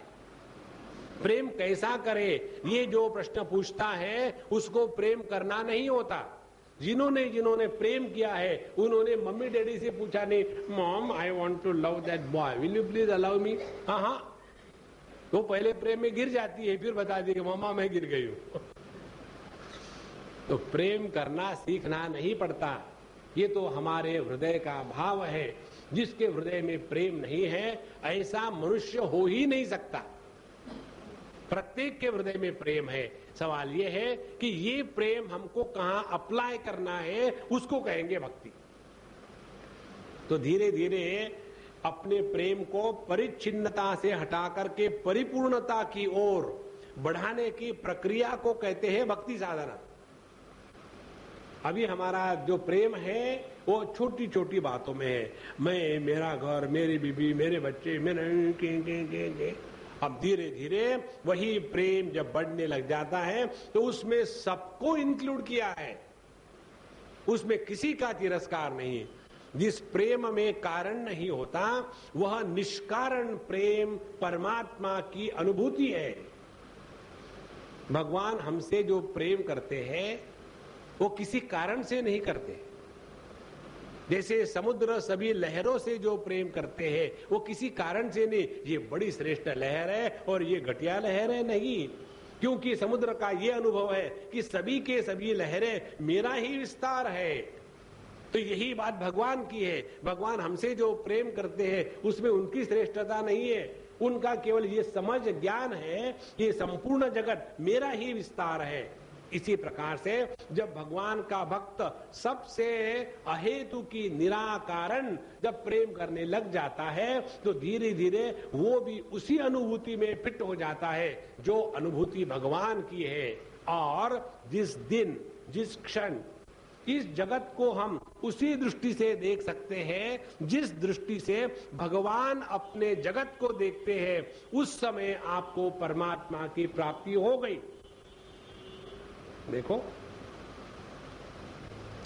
एक लड़की झगड़ा करती है हर चीज के लिए, ये पूछती वो पूछती, और वही लड़की जब अपना बच्चा होने के बाद उसके तरफ देखती है और नहीं उसको अच्छा लगता है उसके लिए रख देंगे, नहीं उसको अच्छा लगता है उसके लिए करेंगे, नहीं उसको अच्छा लगता है ये नहीं, मैं पिक्चर को नहीं आऊंगी क्योंकि उसका दूध का समय है। जो लड़की हर चीज के लिए झगड़ा करती थी, इतना त्याग कहां से आ गया? क्यों कि अब उस बच्चे की तरफ उस लड़की का जो दृष्टिकोण है वही दृष्टिकोण है जो भगवान का इस दुनिया की तरफ है। इसलिए अपने मन में इस प्रेम को जागृत करने के लिए कैसा प्रेम करे शुरू हो जाओ, अपने आप बढ़ते जाएगा। भक्त्या संजातया भक्त्या, उसके बाद वो अत्यंत मस्त होकर के अपने ही मस्ती में रहता है। कैसा? क्वचित रुदंती अच्युत चिंतया, क्वचित हसंती नंदंती, वदंती अलौकिकाः, नृत्यंती गायंती, अनुशीलयंती, अजम भवंती, तुष्टिम परमेत्य निर्वृताः। फिर वो अपने ही एक साम्राज्य में रहता है, कभी हंसता है कभी रोता है। इसलिए रोता है कि सोचता है कि देखो मुझे लगता है भगवान मेरे से नाराज है, रोना शुरू कर दिया। फिर सोचता है कि देखो भगवान की कितनी कृपा है कि उन्होंने मुझे रोने के लिए क्षमता दी, हंसने लगता है। हम लोग सभी विचार ही तो करते हैं। ऐसा विचार करके कोई मेरे से प्रेम नहीं करता, नोबडी वांट्स मी, दुखी होना, ये एक विचार की प्रक्रिया है। और दूसरी विचार की प्रक्रिया है भगवान मुझसे प्रेम करते हैं, भगवान मुझसे आंख मिचौनी खिल रहे, कहां भाग गए, अभी अभी तो यहां थे। ये सभी की सभी वृत्तियां कल्पना के द्वारा जब भगवान में लग जाती है तो वृत्तियां समाप्त होके वहां जो निर्वृत्तिक अनुभूति है उसी को कहते हैं ब्रह्मात्मैक्य बोध। उसी को कहते हैं योग शास्त्र में तदा दृष्टु स्वरूपे अवस्थानम। चाहे आप भक्ति ले लो, ज्ञान ले लो, योग ले लो, अनुभूति एक है। इसलिए किसी में भी दुराग्रह नहीं, जैसा जो चल रहा है चलने दो, और अपने हृदय में भक्ति है तो उसको पकड़ के रखो। और ऐसे वो आनंद में एकदम मग्न होकर के लोकातीत भाव में रह करके हमेशा उसी में नाचते हैं, गाते हैं, उसको बुलाते हैं, ढूंढते हैं। और ये सभी का सभी प्रसंग समझना हो तो हमारे गोपियों का जो रास लीला का प्रसंग है उसको देखो। रास लीला के प्रसंग में गोपियां किस प्रकार से भगवान के साथ बात करेगी, खेलेगी, नाचेगी, और फिर उनको अभिमान हो गया कि देखो हम कितनी भाग्यवान हैं बाकी लोगों के कंपैरिजन में कि हमको भगवान नाचने के लिए मिले। जहां उनका ध्यान अपने पर गया, भगवान गायब हो गए। भगवान गायब होने के बाद फिर वो रोने लग गई उसी भगवान के लिए, और जैसे जैसी उनकी वृत्तियां फिर भगवान में एकत्र हो गई, उसी क्षण फिर भगवान का प्राकट्य हो गया। इस प्रकार से यह जो दिव्य अनुभूति है भगवान के उपलब्धि की, अपने भावना प्रधान मन को लेकर के, इसी को कहते हैं भक्ति साधना। और इति भागवतान धर्मान शिक्षण भक्त्या दुरत्यया नारायण परो मायाम अजस्तरति दुस्तराम। इस प्रकार से हे राजा, ये भागवत धर्म की शिक्षा जो ग्रहण करता है उसको परम प्रेम की प्राप्ति हो जाती है, भक्ति प्राप्त हो जाती है। और जिसके हृदय में भगवान के प्रति प्रेम भक्ति प्राप्त हो गई है वो माया से परे चला जाता है। माया से परे चले जाना माने क्या? ध्यान से समझ लेना। जिसने बिजली के नियमों को पहचान लिया है और उसको अपने जीवन में उतार लिया है, वो बिजली के प्रभाव के परे चले जाता है और फिर उसी बिजली को अपने जीवन में विधेयात्मक दृष्टि से प्रयोग में ला सकता है। उसी प्रकार से जिसने अपने हृदय में भगवान के प्रति भक्ति जागृत करी है, वो ये भगवान की जो माया है, पंच महाभौतिक सृष्टि, उसमें अनेक प्रकार के विकार, उसके जन्म मृत्यु, उसमें राग द्वेष, उसमें सुख दुख, ये सभी की सभी जो माया है, इसकी वो परे चले जाता है। इसीलिए भक्त के जीवन में दुख आने के बाद वो दुखी नहीं होता। यही एकमात्र प्रक्रिया है इस जगत में सुख की अखंड प्राप्ति करने के लिए। नान्य पंथा विद्यते जनाय, इसके सिवा दूसरा कोई भी उपाय नहीं है। ऐसे जो व्यक्ति भगवान नारायण के परायण होकर के रहता है, उस माया को अनायास ही पार चल जाता है। दुस्तराम मायाम, इससे निकलना बड़ा कठिन है। यही बात भगवान अपने भगवद गीता के 7वें अध्याय में बताते हैं। दैवी हेषा गुणमयी मम माया दुरत्यया माम एव ये प्रपद्यन्ते मायाम एताम तरन्ति ते।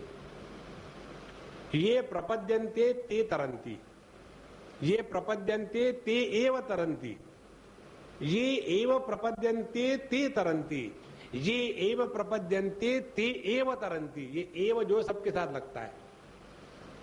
तो जब तक के हम अपने आप को संपूर्ण रूप से समर्पित नहीं करेंगे परमात्मा के सामने, तब तक के यह द्वैतात्मक जो अनुभूति है ये हमको बंधन का कारण रहेगी।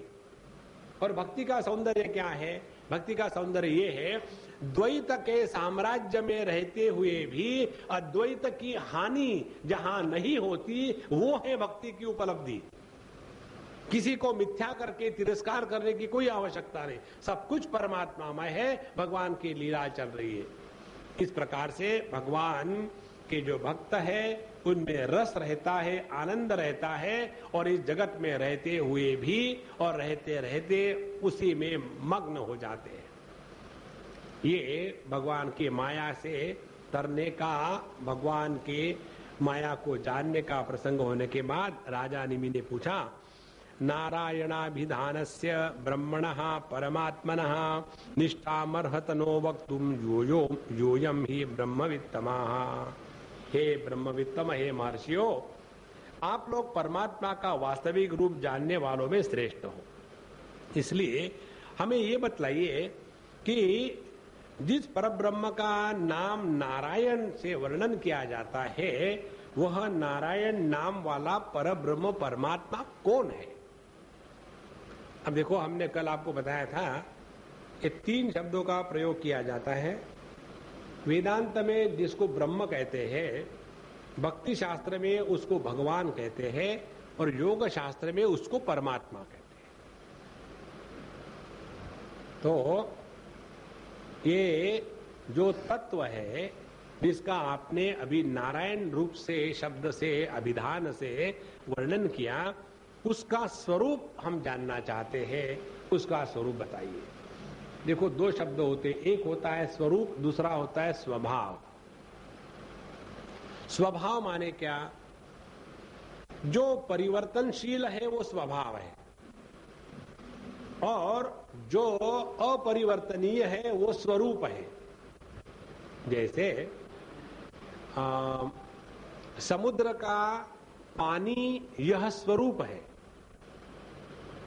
और लहरें ये उसका स्वभाव है।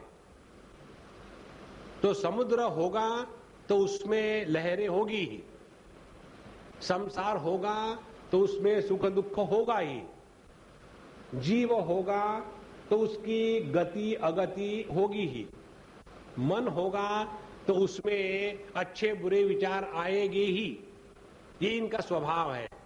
लेकिन जगत का स्वरूप परमात्मा है, जीव का स्वरूप परमात्मा है।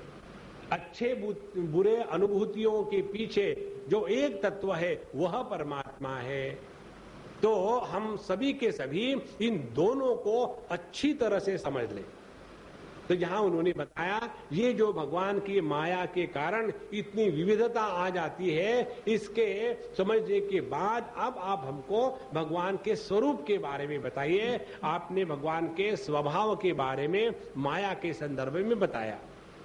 अब इसके उत्तर में पिप्पलायन जो 5वें योगीश्वर थे वो कहते हैं, स्थिति उद्भव प्रलय हेतुरेतुरस्य यस्वप्न जागर सुषुप्ति सरसद्बहिश्च देहेन्द्रियासु हृदयानि चरन्ति येन संजीवितानि तदेवेह परम नरेंद्र। हे राजन, नरेंद्र, नरों में जो राजा है, इंद्र है, उनको नरेंद्र कहते हैं।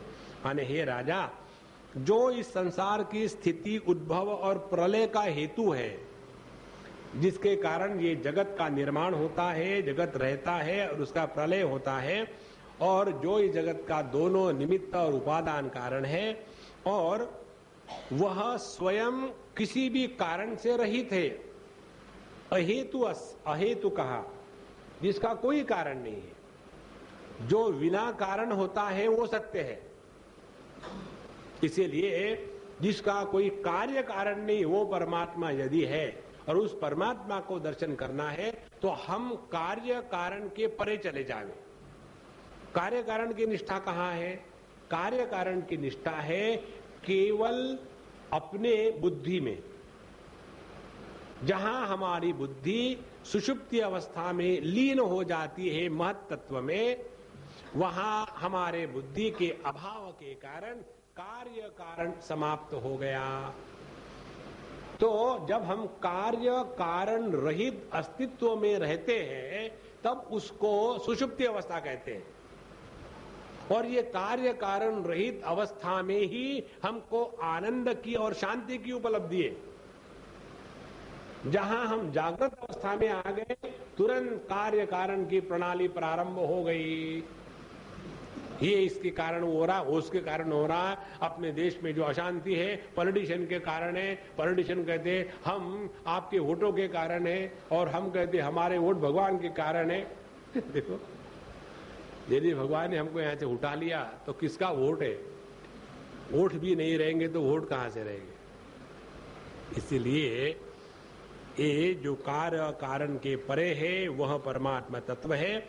यह स्वप्न जागर सुषुप्ति सद्बहिश्च, जिसके कारण यह स्वप्न जागर सुषुप्ति सभी रहती है, और जिनका वो साक्षी चैतन्य मात्र है, और जिससे सत्तावान होकर के इंद्रिय प्राण मन अंतःकरण अपना अपना काम करने में समर्थ होते हैं, उस परम सत्य को ही नारायण कहते हैं। अब देखो, ये जो भगवान नारायण की मूर्ति देखते हैं ना, अनंत शयन पर लेटे हुए आराम से, तो ये जो भगवान नारायण है ये हम सब में है। जगत के दृष्टि से देखो तो जगत की उत्पत्ति स्थिति लय का कारण। अपने अनुभव के दृष्टि से देखो तो हमारे जो इंद्रिय मन बुद्धि है उनको कार्यान्वित करने के लिए जो पीछे से प्रॉम्प्टिंग करने वाली शक्ति है वह भगवान नारायण। इसलिए ये संपूर्ण जगत एक ही परमात्मा तत्व का विलास मात्र है, जिसमें भोग्य, भोग के उपकरण और भोक्ता और भोग की अनुभूति, ये सभी के सभी एक ही तत्व का विलास है। जैसे अपने यहाँ गणेश जी की मूर्ति बनाते हैं ना, तो जो उनके हाथ में लड्डू रखते हैं, मोदक, वो भी मिट्टी का बना, उसी मिट्टी का। उनकी जो सोंड है वो उसी मिट्टी की बनी, उनका जो चूहा है उसी मिट्टी का बना। तो सभी एक ही मिट्टी को हम भिन्न भिन्न नाम रूप पे दे करके जिस मिट्टी को भगवान गणेश जी कहा है उनकी पूजा करेंगे, जिस मिट्टी को हमने चूहा कहा है उसकी पूजा नहीं करेंगे। देखो, इस प्रकार से एक ही परमात्मा तत्व सब में है, यह वो नारायण भगवान है। अब सवाल ये है, क्या हम उस नारायण भगवान को अपने मन बुद्धि इंद्रिय के द्वारा पकड़ सकते हैं? तो उदाहरण देते हैं कि नहीं, ऐसा नहीं हो सकता, क्योंकि जैसे अग्नि से उत्पन्न हुई चिंगारियां अपने अव्यक्त अग्नि स्वरूप को नहीं प्रकाशित कर सकती है। देखो, ये बड़ा सूक्ष्म विचार है। जिस सूर्य प्रकाश में हमको ये सब जगत दिखता है, इसी सूर्य प्रकाश को लेकर के यदि हम सूर्य के प्रकाश को देखने का प्रयत्न करेंगे तो हमको सूर्य के प्रकाश का दर्शन नहीं होगा। माने reflected light can not illuminate the original light. देखो, यदि समझो आपने सूर्य प्रकाश को एक आईने पर गिराया, तो उसमें से किसी अंधेरे कमरे में मारो लाइट, तो वहां तो प्रकाश होगा। हम कहेंगे यदि उस लाइट के द्वारा कमरे के अंदर का अंधेरे को प्रकाशित कर सकते हैं, तो उसी लाइट के द्वारा हम सूर्य को लगा सकते हैं क्या? तो नहीं होगा, क्योंकि परावर्तित प्रकाश ओरिजिनल प्रकाश को प्रकाशित नहीं कर सकता। तो जिसके कारण हमारे इंद्रियों में ज्ञान है, जिसके कारण हमारे मन में बुद्धि में ज्ञान है, ये हमारे मन इंद्रिय बुद्धियां, ये जो है ये रिफ्लेक्टेड लाइट है, और इसीलिए reflected light can not comprehend the original light. इसीलिए ये सभी के सभी उनको नहीं देख सकती है। और केवल इंद्रिय ही नहीं, वाणी भी केवल उसका वर्णन कर सकती है कि जो वाणी के परे है, माने वाणी के सामने है। जो वाणी का अधिष्ठातृ देवता है, वह परब्रह्म परमात्मा को वाणी प्रकाशित नहीं कर सकती। इस प्रकार से शास्त्र भी जब भगवान के बोलने के बारे में विचार आता है तो केवल नेति नेति यही कहते हैं। न एतद् मनः विशति चा वागुत चाक्षुरात्मा प्राणेन्द्रियाणि च यथा नलम अर्च स्वाहा शब्दोपि बोधक निषेधतया आत्ममूलम। तो जितने भी शास्त्रों के शब्द है वो भी भगवान का वर्णन करते समय केवल नेति नेति से ही कहते हैं, और सबका निषेध करते करते करते करते हम ऐसे स्थिति पर पहुंचते हैं कि जिसका निषेध हो ही नहीं सकता। तो जो अनिषिद्ध वस्तु है, जिसका निषेध हो ही नहीं सकता, वह भगवान नारायण है। अब देखो किसका निषेध नहीं हो सकता? जागृत आके चला गया, उसका निषेध हो गया। स्वप्न आके चला गया, उसका निषेध हो गया। सुषुप्ति आके चली गई, उसका निषेध हो गया। समाधि आके चलेगी, उसका निषेध हो गया। सुख दुख आके चलेगी, उसका निषेध हो गया। लाभ हानि आके चलेगी, उसका निषेध हो गया। लेकिन सब में हमको अपने अभाव की अनुभूति कभी भी नहीं होती। तो जिसका कभी अभाव नहीं होता वही भगवान नारायण है। अब देखो, आप कहेंगे कि भाई आपकी आंखें ठीक है, बोले कैसे पता चले? देखो मैं पढ़ रहा हूं। तो शब्द को या वस्तु को जानने के लिए आंखें हैं, इसीलिए हाँ हमको सर्टिफिकेट मिल गया कि हम देख सकते हैं, क्योंकि देख सकते हैं। अब ये कहो, ये प्रूव करो कि आप हो। आप यदि हो तो बताओ, आपका शब्द स्पर्श रूप रस गंध कैसा है? आप हलते हो, चलते हो, पीते हो, खाते हो, बैठते हो, उठते हो, सोते हो, क्या करते हो? तो जागृत अवस्था में आप जागते नहीं, सुषुप्ति अवस्था में आप सोते नहीं, स्वप्नावस्था में आप स्वप्न देखते नहीं। इंद्रियों के साथ रह करके आप भोग करते नहीं, कर्मेंद्रियों के साथ रह करके कर्म करते नहीं, तो आप हो ये कैसा सिद्ध होगा? देखो,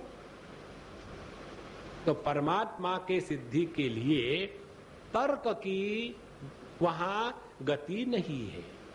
इसीलिए जब सबका निषेध हो जाता है, जो वस्तु निषेध के परे है वही परमात्मा तत्व है, उसी को नारायण कहते हैं। अब यह नारायण के बारे में दो प्रकार से बताने के बाद, एक तो शास्त्र का निर्णय और एक जो अपने अनुभूति के क्षेत्र पर बताने के बाद, अब यही जो सृष्टि को लेकर के भगवान नारायण का दर्शन कराएंगे उसको हम कल देखेंगे। अब यहाँ विराम करते हैं। ओम पूर्णमदः पूर्णमिदं पूर्णात् पूर्णमुदच्यते पूर्णस्य पूर्णमादाय पूर्णमेवावशिष्यते। ओम शांति शांति शांति। हरि ओम। श्री गुरुभ्यो नमः। हरि ओम।